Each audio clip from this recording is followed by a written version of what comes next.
itangazo rya Yishuye Katorika.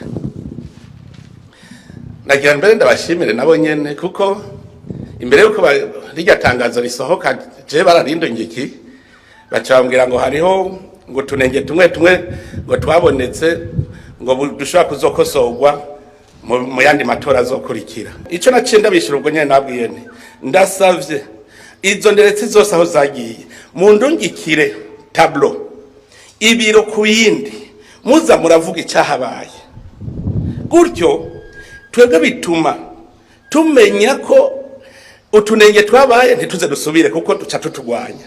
Hanyuma aho dusanze byabaye nabi bimwe burundu turafata izindi ngingo. None bavuga hariho ukuntu abarundi twarerewe mu ntwaro mbi zimwe zafata ibintu mu kivunga.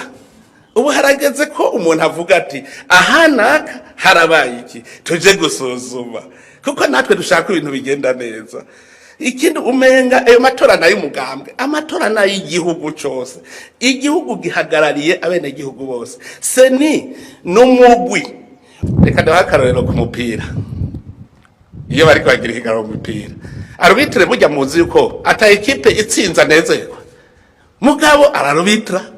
Hanyuma iyo match komisari wa match abaho kubera iki aravuga ati ubuhoho murabibona ibigezweho barahagarika bati tubanze turabe nibijya ndiko ndababwira nti inderetse zibonye akantu kabi muisenze seni nico gituma iguma yumviriza kugira itora umuti w'akantu kose kabaye. Mugabo twebwe barinumira bameze nk'abandi babona umusuma agacava ngo ndabe ku mupolisi yamubonye bibaza ko polisi n'Imana. Iyo bace bakavuga hakiri kare nkaho nk'aba Katorika iyo bacavuga ngo hari hakazu kuguruwe hataragera seni gacibimenya yacivuga iti hagarika ubunyene tubanze bagacarungika sepi irukari ahantu urabi ivyo ari ivyo byacu biterwa umuti. Mugabo arinumiye ngo turonke urumva hari abantu menga bavuga ngo Imana yompa ngo agakora ikosa ngo nkaronka ico nzomunegura kuko iyo babitaba byari ivyo ko seni yari yavuze iti twigo turumviriza kiya gihe nyene bacu babivuga mwene ibi rero bavuga mu nyuma byari kuvuga uwo munsi uraraba neza ko atadutima tubiri tuba tubagenga.